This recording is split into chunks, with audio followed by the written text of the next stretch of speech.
going to be demonstrating the classical technique shallow poaching. It is the requirement for the upcoming high school culinary competition on May 17th. So I'm going to start with the chicken.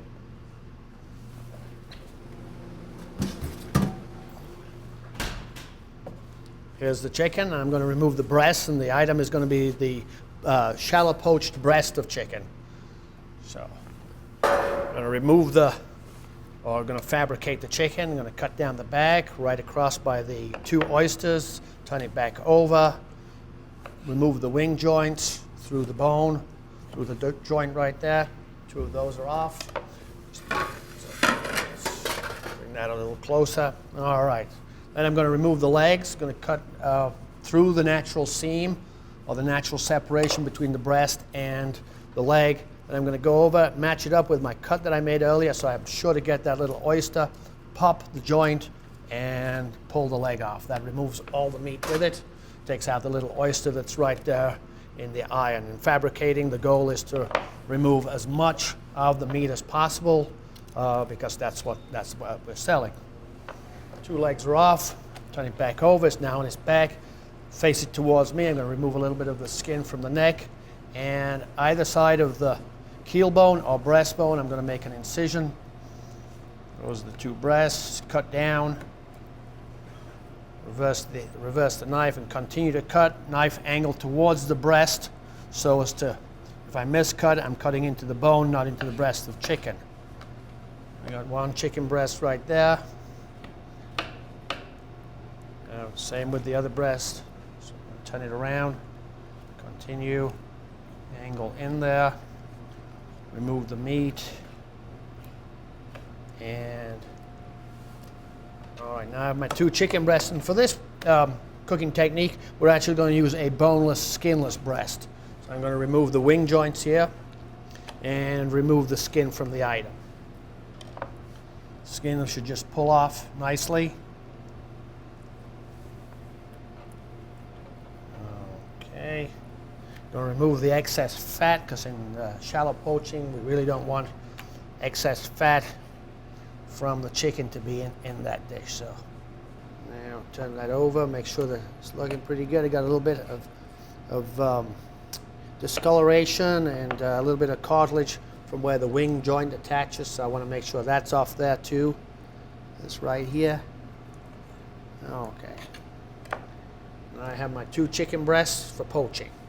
All right, the next step is to prepare the pan for the shallow poaching. I have a skillet here, and I'm going to warm it slightly and melt a small amount of butter into the skillet. So I have some butter over here, small amount of butter, about that much.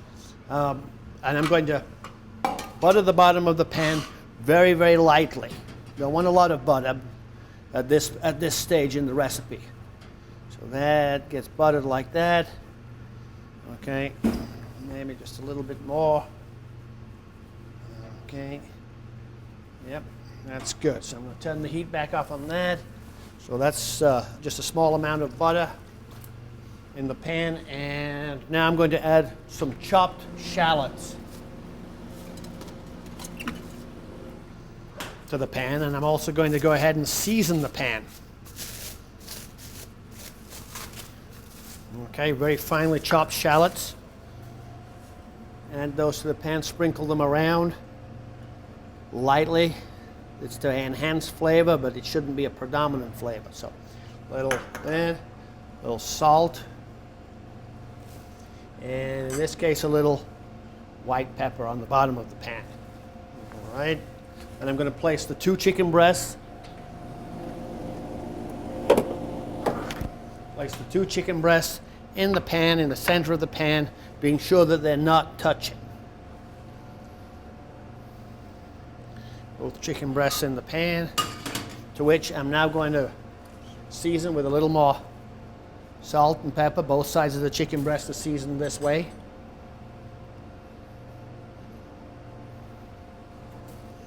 And to the pan, I'm going to add chicken stock to approximately 1/4 of an inch of chicken stock and a couple of ounces of apple cider vinegar.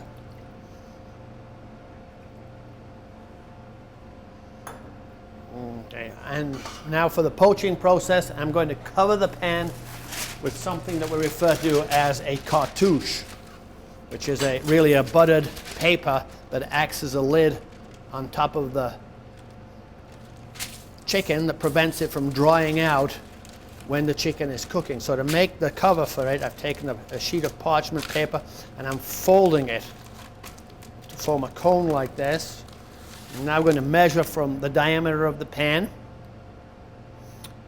Sorry, not the diameter, that would be the radius right there. So I've got a little bit left over for the lip. Take a sharp knife, cut it. And this will make a nice circular covering for the pan that'll protect it when it goes into the oven. Okay, I'm going to also butter this paper so that it won't stick to the chicken during the cooking process.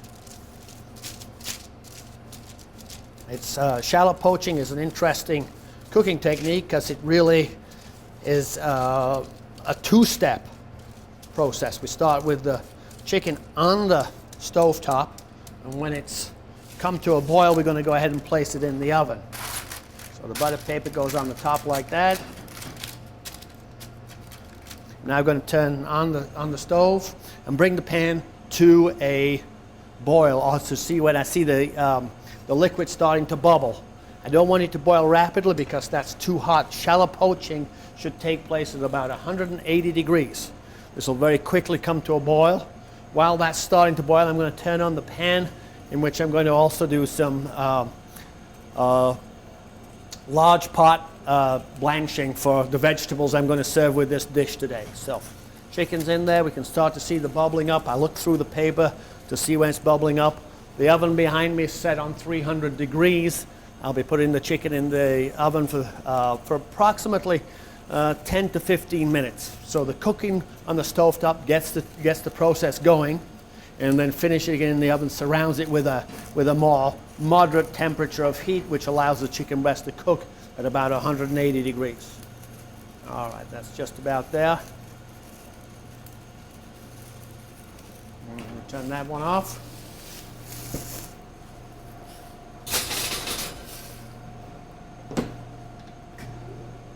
Okay, oven is on. The vegetables that I'm serving with this today are classic vegetables to serve with a shallot poached dish. We don't want, shallot poaching is a very delicate way of cooking. We don't want something that's going to be heavy and contrast too much with that. Something that's going to work with the chicken, with the butter sauce that's made from the pan juices. I'm going to be doing that as that comes out of the oven. I have some carrot batonette and some green beans that have already been blanched. And I'm now going to blanch some asparagus to accompany that.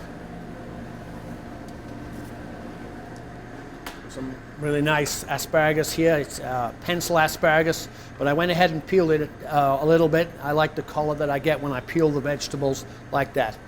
The pan over here on the stovetop, boiling salted water, and in this case the water should be, we say, as salty as the ocean.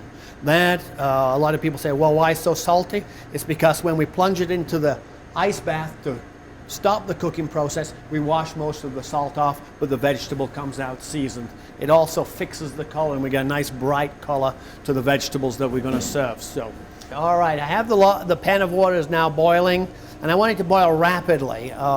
The objective when we're blanching using this technique is to plunge it into the boiling salted water and not have the pan drop from or the water to reduce in heat, to maintain that boiling. So the burner's up full blast. I want to see more of a rolling boil in there. It's just coming up. Again, a few more bubbles. So that's going to come up to a nice boil. I'm then going to plunge the asparagus into that. And this asparagus being so fine, it's probably going to take only, probably a minute. So I'm going to stand right here once that goes into the water. I don't want to turn my back on it or walk away because it'll be very quickly, it'll be overcooked. And we're looking for that texture of the vegetables to be just tender, to have a little resistance left in them, so that you get a little more texture when you're eating it. All right, I think that water's about where I want it to be. I'm going to pick up the asparagus. I'm going to drop it all in all at once. Okay, get it in there, and pan is still remaining at that boil. It's going to drop a little bit, hopefully not too much. Still got some bubbles going. That's great. So about 1 minute in that pan. While that is continuing or cooking, I'm going to go ahead and get my pan ready for the blanched vegetables that I did earlier. And for these vegetables, I'm going to add a little bit of butter to the pan and add the vegetables to the pan. After blanching, finishing the vegetables is quite simple. Just have to go ahead and toss them with a little butter. And we're not really sauteing, we're just reheating those. So you can put the butter in the pan, and because we're reheating, not sauteing, the vegetables can go into the pan with a little bit of butter awaiting that heating phase. All right, I like to do the vegetables separately, so I'm going to go ahead and get that little bit of salt out of that pan and add a little bit more butter, and I have a pan for the green beans. And in go the green beans. So they're ready. In the meantime, let's go back and take a look at the asparagus now. It should be pretty close. I'm going to remove one of them and take it to the cutting board. And I'm just going to cut a small slice from it to check for doneness. And of course, the best way to check for doneness is just to eat a small piece of it rather than just squeeze it or cut it with a knife. If it's tender, that's great, but you also want to know how it tastes. So eating a little bit of it, about another 30 seconds. The heat stayed up there nicely for this technique. And I'm getting the asparagus ready because I want to get them out of there when they're ready. I want to remove them as quickly as possible and plunge them into the cold water. That stops the cooking right away and keeps them right at that degree I want them to be at, crisp tender. All right. Go ahead and pick those up, drop them into the ice bath. Okay, so the asparagus is done. All right, the asparagus is now nice and cold. I'm going to leave it in the ice water until it's cold. I'm now taking it out of there. I'm going to put it in the pan now, again with a little butter, so that that pan is ready when I need it. All right, so all the vegetables are ready, and I'm not going to be serving a little bit of salt to these. I'm not going to be serving any starch today with this item. It's kind of a spring dish, some great vegetables, nice color on the plate, and so it's going to be a little bit lighter than maybe a full entree would be. It's time to check the chicken. So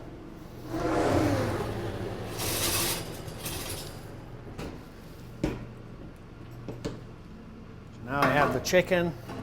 And I can see through the cartouche or the buttered paper that was on top that the chickens are just about done, okay? Now, because of carryover cooking, I want to be sure to take those out of the poaching liquid and allow for that little bit of carryover cooking. So I'm going to remove the paper from the top. I'm going to take the chicken breasts out, put them on a plate, cover them, and put them in the oven. That way they're just going to continue to stay nice and hot for service. Okay, so the chickens are covered, back in the oven, but now I'm going to just turn the oven off. The oven's hot enough to keep the chickens at the right temperature. They'll just continue to cook, finish the cooking process, and I put my plates in the oven to warm those. Now with the liquid that's left in the pan, which we refer to as the cuisson, I'm going to go ahead and reduce that. And we say in our culinary world that we're going to reduce it to au sec, which means almost dry. At that point, I'm going to be taking some butter, and I'm going to be whisking the solid butter into the reduced cooking liquid, and to create an emulsion, which is called a beurre blanc. So that's the type of sauce that I'm going to be serving with it. It looks like everything's in its place. All the vegetables nicely cooked, and chicken in the oven, plates warming, and my cuisson reducer. I'm going to give that a little stir like that. I'm going to add the butter with the whip, and the trick with this sauce is to have the butter melt but not melt. I know that sounds like a contradiction there, but we want the butter to melt but not separate. In this case, we want the butter solids and the byproducts in the butter to remain with the fat in there to create a sauce. And so controlling the heat is the biggest thing that you do when you're making this sauce. So still reducing down to, as I say, au sec, which is almost fully reduced.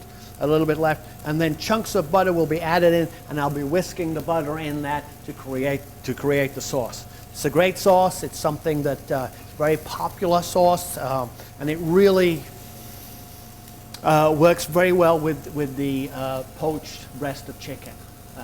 It really lets the flavors of everything come out, not a masking flavor. And of course, who doesn't like butter? Okay, we're getting that down there. Keep swirling it around a little bit. You don't want to let that go too far. We've got some shallots in there, and if they go too far, then we're going to end up with burnt shallots, and that's going to be too strong a flavor. So keep your eye on the pan while the reduction's taking place. The sauce cannot be kept for a period of, well, it can be kept for a few minutes, maybe 45 minutes at most, but generally it's finished and served right away. So I've got that. It's now time to turn the low heat on my vegetables on the back burners. So I'm going to turn this. Remember, I'm only warming. I'm not sautéing. So just want to get those vegetables up to a temperature for service. Here's my pan with the cuisson in. It's almost down there, and this is concentrating the flavors. It's taking the natural juices that came out of the chicken. It's taking the chicken stock and the vinegar, which is necessary, the acid that provides the balance in the sauce. If it was just melted butter, it really wouldn't have a nice flavor to it. We want a good acid balance in there. So time to reduce the heat a little bit underneath there because it's definitely getting quite hot. While that's taking place, I'm going to make sure I'm ready for presentation. Get a few of these out of the way. I have some fresh lemon there. Okay. Give my pans a little bit of a shake. Yeah.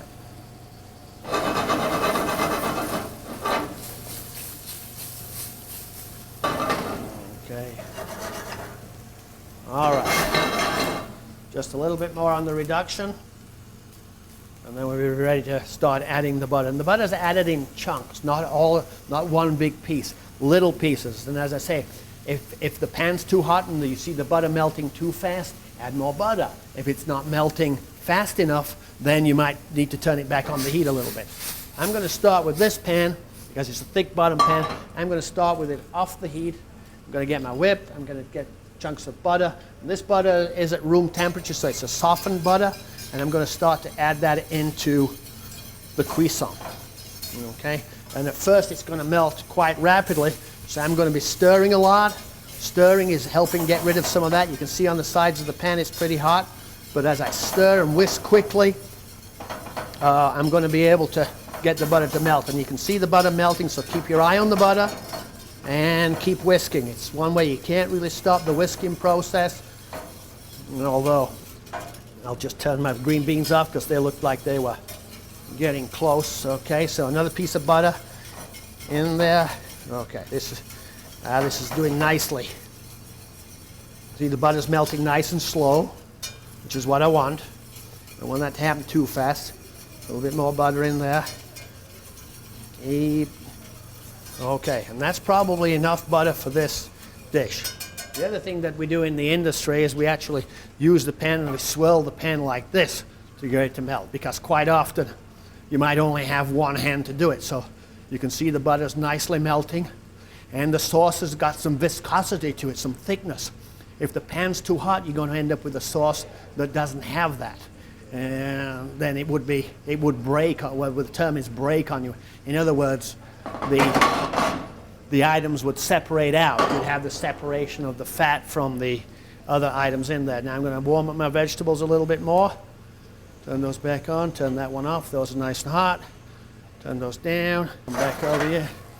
Give my green beans a flip. Give my carrots a little bit of a flip. Remember, I'm warming only, not sauteing. This one I got a green bean there. It's a little too hot. Asparagus is ready. Green beans are ready. Sauce is done. And of course, one last thing I want to do with the sauce before I serve it is to be sure to taste it. Might need a little bit more acid in there. So a nice clean spoon. Hard to beat a good beurre blanc. A little bit more salt in there. Maybe a touch of pepper.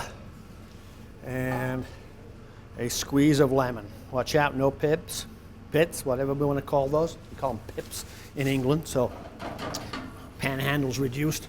Okay, so there's my sauce. My vegetables are all nice and hot. My chicken's in the oven. I'm going to get the chicken out and we're going to plate this dish. All right, so the chicken breasts are now fully cooked, and you can see they still look nice and moist. The breasts have a little bit of steam coming off them, so they're nice and hot. My plates are nice and warm. I want to go ahead and wipe the plates, make sure they're nice and clean, and bring that back here. Now, two different ways that we might plate the chicken. 2 chicken breasts. A couple of different ways I'm going to serve this. One way is I'm just going to place the chicken breast whole on the nice warm plate. This chicken breast I'm actually going to go ahead and fan it, and that little bit of juice I'm going to put in my sauce because I got some great flavor. And this one I'm going to cut on the bias so that I can fan the chicken breast out to create a slightly different presentation. Chicken breast up on the plate, and I'm going to fan that just a little bit and create a little bit more of a look. Now my green beans next. I'm going to put the green beans probably right around here. That's some nice butter on those green beans. I like to leave the ends on, the little tips, so they show through like that. The green beans.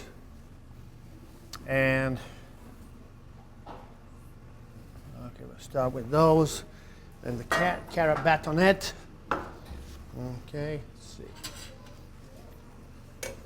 Use a little bit of a spoon, a little bunch of carrots right next to the green beans. Got some great color contrast on the plate there. And okay, a little grouping of those. And then I put the asparagus on. You'll see why I like to peel the asparagus. So right there. Those go. And finally, the asparagus goes on the plate. I'm going to get those to be the right length. Going to look at the plate, see, I might go around there like that with those. And around there with those a little bit. Going the opposite way. Okay, that looks great. And finally, last swirl of the sauce. Last taste of the sauce before putting on the dish. Perfect. You didn't know it was perfect, did you? I got an audience. And the butter sauce goes over the top of the item. All right, there we have poached breast of chicken with a beurre blanc or butter sauce made from the pan reduction. Thank you.